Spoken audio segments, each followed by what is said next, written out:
Inti dari kurikulum Merdeka ini kita bedakan jadi dua. Jadi dua. Yang pertama adalah apa sih intrakurikulernya, dan yang kedua adalah tagihan proyeknya.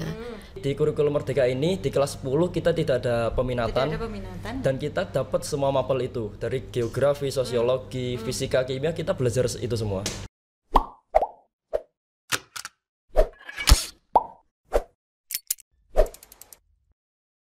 Assalamualaikum warahmatullahi wabarakatuh. Halo Sobat Mansaru, jumpa lagi dengan saya Azimatul Nikmah. Inilah podcast Mansaru.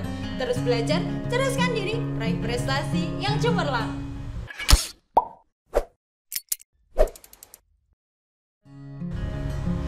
Sobat Mansaru, di awal tahun pelajaran ini, di tahun pelajaran 2022-2023, Madrasah Aliyah Negeri 1 Bojonegoro telah mulai menggunakan kurikulum Merdeka, yakni diterapkan di kelas 10. Kira-kira seperti apa sih kurikulum Merdeka itu? Telah hadir bersama kita, telah hadir di podcast Mansaru, yakni Ibu Anita Wijayanti. Assalamualaikum Bu. Waalaikumsalam warahmatullahi wabarakatuh. Mbak Anita, gimana kabarnya hari ini? Alhamdulillah sehat. Alhamdulillah sehat. Sehat dan ceria nih. Sehat, nggih. Kebetulan hari ini kan Sumpah Pemuda, nggih. Jadi harus terlahir kembali sebagai pemuda. Wah, jiwa-jiwa pemudanya kembali, Insya Allah. kembali keluar gitu Bu ya. Mbak Anita, ini kan seperti yang saya bahas tadi di awal, bahwa Man 1 Bojonegoro sudah mulai menerapkan kurikulum Merdeka. Sebenarnya kurikulum Merdeka itu seperti apa sih Bu? Oke, terima kasih seluruh pencinta Mansaru TV ya. Kesempatan pada pagi hari ini kita ulas bentar apa sih kurikulum Merdeka dan bagaimana implementasinya. Sebenarnya kurikulum Merdeka ini muncul karena adanya keterbatasan pada kurikulum sebelumnya, di mana pada kurikulum KTSP ini masih tidak fleksibel. Tidak fleksibel itu artinya materi-materi yang dibebankan di dalam satuan pembelajaran itu masih formal. Jadi harus dikerjakan, harus digunakan sesuai dengan waktu tertentu. Nah, di kurikulum Merdeka memberikan fleksibilitas bahwa mata pelajaran nanti diberikan berdasarkan fase tertentu dan kemudian bisa diberikan dalam jangka waktu 1 tahun, sehingga guru lebih fleksibel materi mana yang mau diberikan lebih dulu di awal atau mana yang materi yang diberikan di akhir gitu. Seperti itu. Berarti perbedaannya dengan kurikulum maksudnya KTSP dan juga kurikulum Merdeka, kalau KTSP dulu harus ya. Kalau untuk sekarang berarti lebih fleksibel. Jadi merdekanya itu guru bisa mendesain pembelajaran tidak harus sesuai dengan apa yang tertera, apa yang menjadi capaian, tetapi boleh dimodifikasi. Yeah. Untuk pelaksanaannya sendiri di Man 1 Bojonegoro ini seperti apa sih? Untuk Man 1 Bojonegoro alhamdulillah di level kelas 10 ini di fase E ya, kebetulan. Nah, perlu diketahui dulu bahwa fase dalam kurikulum Merdeka ini ada fase A itu di kelas 1 dan 2 SD. Ada fase B di kelas 3-4. Ada fase C di kelas 5-6, dan untuk SMP seluruhnya kelas 7-8-9 itu ada di fase D, dan di tingkat SMA atau MA kelas 10 ada di fase E, sedangkan fase F terakhir di kelas 11 dan 12. Nah, kebetulan tahun ini fase E sudah kami terapkan di kelas 10 untuk tahun pelajaran 2022-2023. Seperti itu. Yang membedakan apa sih Bu? Maksudnya di setiap fasenya ini? Untuk di setiap fase sudah disiapkan capaian pembelajaran. Oleh kurikulum sudah disiapkan capaian pembelajaran. Nah, capaian pembelajaran itu yang harus kemudian ditelaah oleh Bapak Ibu guru, yang diberikan waktu capaiannya kurang lebih dalam kurun waktu 1 tahun. 1 tahun. Ya. Nah, capaian pembelajaran pada kurikulum Merdeka ini tidak sebanyak pada tujuan pembelajaran yang ada di kurikulum sebelumnya. Sehingga kalau bisa dikatakan bahwa kurikulum Merdeka ini kontennya sedikit tetapi lebih dalam. Jadi pemahamannya siswa lebih dalam. Kalau KTSP tagihan capaian kurikulumnya, capaian pembelajarannya lebih luas sehingga anak-anak hanya mendapatkan materi di permukaannya saja gitu. Oh, seperti itu. Berarti kalau untuk di kurikulum Merdeka ini lebih mendalam lebih lah dalam, yang dibahas. Kalau untuk Bapak Ibu guru sendiri, apa sih Bu yang perlu dipersiapkan seperti itu? Alhamdulillah untuk Bapak Ibu yang ada di MAN 1 sudah dipersiapkan melalui kegiatan workshop implementasi kurikulum Merdeka yang sudah terlaksana di MCM ya waktu itu ya. Terus kemudian beberapa Bapak Ibu juga sudah diberikan tugas melalui Zoom meeting oleh Kementerian Agama dalam rangka bagaimana persiapan dari implementasi kurikulum Merdeka. Dan karena MAN 1 termasuk salah satu madrasah pilot project untuk penyelenggara kurikulum Merdeka, maka kita menyiapkan beberapa hal, antara lain seringkali kita mengadakan pertemuan antara pihak madrasah dengan Bapak Ibu pengampu guru kelas 10, karena di dalamnya harus ada perubahan perangkat pembelajaran. Jadi perangkat pembelajarannya dimulai dari capaian pembelajaran yang sudah disediakan oleh kurikulum, kemudian dijabarkan kepada tujuan pembelajaran, kemudian ada alur tujuan pembelajaran, kemudian yang terakhir ada modul pembelajaran. Jadi perangkatnya pada kurikulum Merdeka jauh lebih sederhana. Jauh lebih sederhana.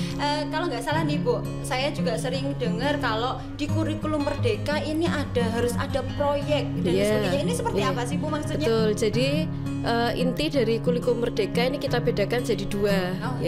Yang pertama adalah apa sih intrakurikulernya, dan yang kedua adalah tagihan proyeknya.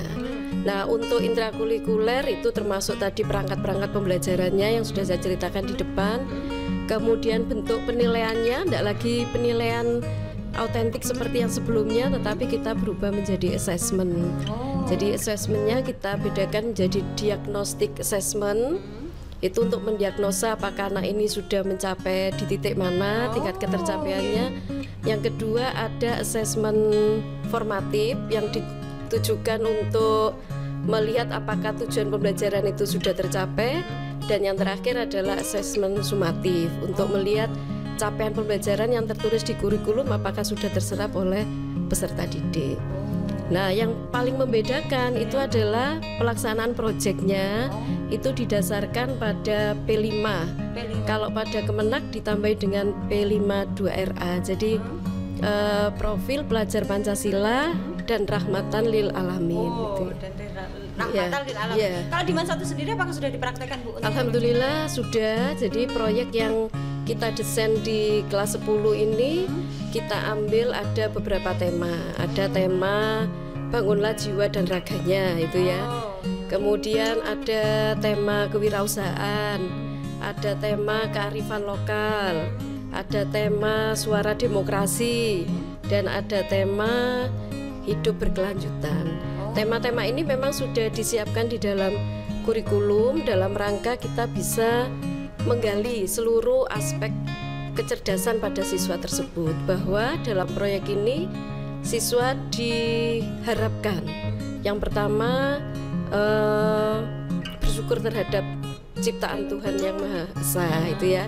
Kemudian siswa juga bisa berkebinaan global, jadi menerima perbedaan. Siswa diharapkan juga bisa bergotong royong, bekerja sama, dan yang paling tinggi adalah bernalar kritis dan mandiri untuk bisa melakukan sebuah ide-ide nanti yang muncul dalam proyek tersebut. Dan satu lagi adalah keistimewaan dari kurikulum Merdeka adalah tingkat kontekstualnya yang tinggi. Jadi apa yang kita berikan itu diharapkan memang merupakan nyata yang ada di kehidupan sehari-hari gitu. Ini kelas, kalau nggak salah di kelas 10K ya. Kalau terkait tadi kan dikatakan ada beberapa aspek, ada dari kewirausahaan, terus suara demokrasi ya. Itu juga sudah dipraktekkan? Sudah, karena kebetulan tema yang suara demokrasi itu diambil oleh siswa dalam rangka ada pemilihan kepala desa ya di lingkungan Kabupaten Bojonegoro, dan di tahap 1 sudah berlangsung di tanggal 25 Oktober 2022, sehingga kesempatan ini harus digunakan oleh kelompok yang memilih untuk tema suara demokrasi sebagai bahan kajian. Nah, kemudian dikolaborasikan dengan bahasa. Jadi bahasa Indonesia, bahasa Inggris, dan bahasa Arab. Bagaimana mereka membuat reportase sederhana tentang bagaimana prosedur pemilihan kepala desa yang ada di tempat mereka. Kemudian mereka menggunakan 3 bahasa dalam penyampaiannya. Oh, harapan Bu Anita dengan adanya kurikulum merdeka ini seperti apa sih, Bu? Kalau kita sebagai guru, tentunya kita harus mulai merubah bahwa guru itu tidak hanya mentransfer ilmu saja, tapi kita harus diibaratkan sebagai petani. Ya, saya bacakan ini kutipan dari salah satu Bapak Ahmad Fuad sastrawan yang menyatakan bahwa guru yang baik itu bagaikan petani. Mereka menyiapkan bahan dan lahan pada saat belajar di kelas. Tetapi mereka juga memelihara bibit penerus bangsa, menyirami mereka dengan ilmu, dan memupuk jiwa mereka dengan karakter yang luhur. Nah, maka kutipan ini selaraslah dengan kurikulum merdeka, bahwa memang kita tidak hanya ingin mentransfer ilmu pengetahuan, tapi juga harus membangun karakter menjadi lebih baik. Terakhir Bu Anita, pesan dan kesan untuk Sobat Mansaro, silakan Bu. Oke, untuk seluruh Sobat Mansaro tetap semangat. Yang sekarang berada di kelas 10, semangat dengan kurikulum merdeka. Yang di kelas 11 dan 12, ayo tetap kita bersemangat di dalam kurikulum K13. Semuanya adalah wujud kita untuk menjadi generasi penerus yang lebih baik. Baik Sobat Mansaro, untuk bintang tamu yang kedua yakni dari Wakil Ketua OSIS kita yang baru. Tak lain yang tak bukan yakni Dimas Reva Sheila Putra dari kelas 10C. Assalamualaikum Dimas. Waalaikumsalam warahmatullahi wabarakatuh. Kabarnya bagaimana hari ini? Alhamdulillah baik. Alhamdulillah baik. Selamat ya untuk telah dinobatkan menjadi Wakil Ketua OSIS. Ya, alhamdulillah. Di periode tahun ini. Terima kasih. Nih, Dim, kamu kan dari kelas 10. Kelas 10 kita tahu bahwa tadi setelah kita sebelumnya bintang tamu kita yakni Bu Anita Wijayanti, kita membahas tentang kurikulum merdeka. Dan di kurikulum merdeka ini baru diterapkan di kelas 10. Kamu menanggapinya, menurut kamu nih ya, Dim, kurikulum merdeka itu yang kayak gimana sih menurut pemahaman kamu? Kurikulum merdeka itu dari namanya aja udah merdeka ya Bu ya. Dari namanya merdeka. Artinya kan harusnya kita diberi kebebasan untuk lebih mengeksplor diri, lebih untuk bisa belajar mapel favorit kita gitu, untuk ya lebih mendalami apa yang kita suka di sekolah. Kayak gitu gitu. Kan seharusnya. Terus sekarang prakteknya apakah kamu sudah mulai enjoy untuk mengikuti kurikulum ini? Menurut kamu bedanya apa sih kurikulum merdeka dulu kelas 9 ya? Kelas 9 dulu waktu dulu SMP ya? Di SMP Islam. Iya. Dulu di SMP Islam menggunakan kurikulum K13. Terus sekarang beralih ke kurikulum merdeka. Terus kamu gimana? Rasanya ada perbedaan gak sih? Kalau perbedaan jelas ada.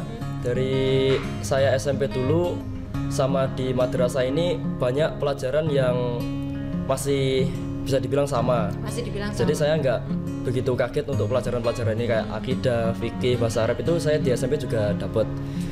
Namun di madrasah aliyah ini kan ada pelajaran-pelajaran yang kita dapatkan harusnya di peminatan, kayak peminatan IPA, IPS.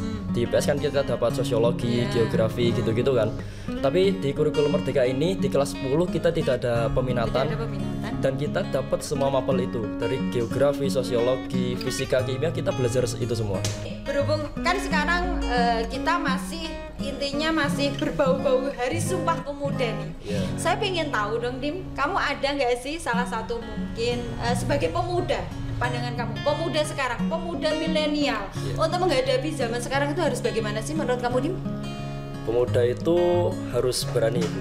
Harus berani? Iya. Berani dalam hal apa ini? Kalau dulu pemuda berani melawan penjajah, sekarang pemuda harus berani melawan keburukan dan ketidakadilan. Wah, pemuda harus berani melawan keburukan dan ketidakadilan. Misalnya kamu sudah apa sih? Maksudnya kenapa kamu mencetuskan kata-kata itu? Karena kita hidup di era sekarang ini tidak lepas dari segala macam bentuk keburukan kan Bu. Dari mulai dalam diri kita sendiri juga banyak sekali keburukan yang kita harus lawan. Ya kita harus berani mengambil sikap, kita harus berani mengambil langkah untuk melawan keburukan-keburukan yang ada dalam diri kita dan diri orang lain juga. Wah, berarti harus berawan. Maksudnya kita harus bisa membedakan juga mana yang baik untuk kita dan mana yang tidak baik untuk kita, seperti itu. Terakhir nih Mas, pesan dan kesan untuk teman-teman, silakan. Pesan dan kesan saya untuk para pemuda dan pemudi di masa sekarang adalah kita sebagai pemuda dan pemudi harus berani melawan segala bentuk keburukan yang ada dalam diri kita dan lingkungan sekitar kita. Ingat dan susun kembali tujuan awal kita berangkat ke sekolah ini untuk apa, yaitu untuk belajar. Selebihnya kita dapat teman, pengalaman, itu semua adalah bonus. Saya Azimatul Hikmah, inilah podcast Mas Harun. Terus belajar, susun diri, raih prestasi yang cemerlang. Wassalamualaikum warahmatullahi wabarakatuh.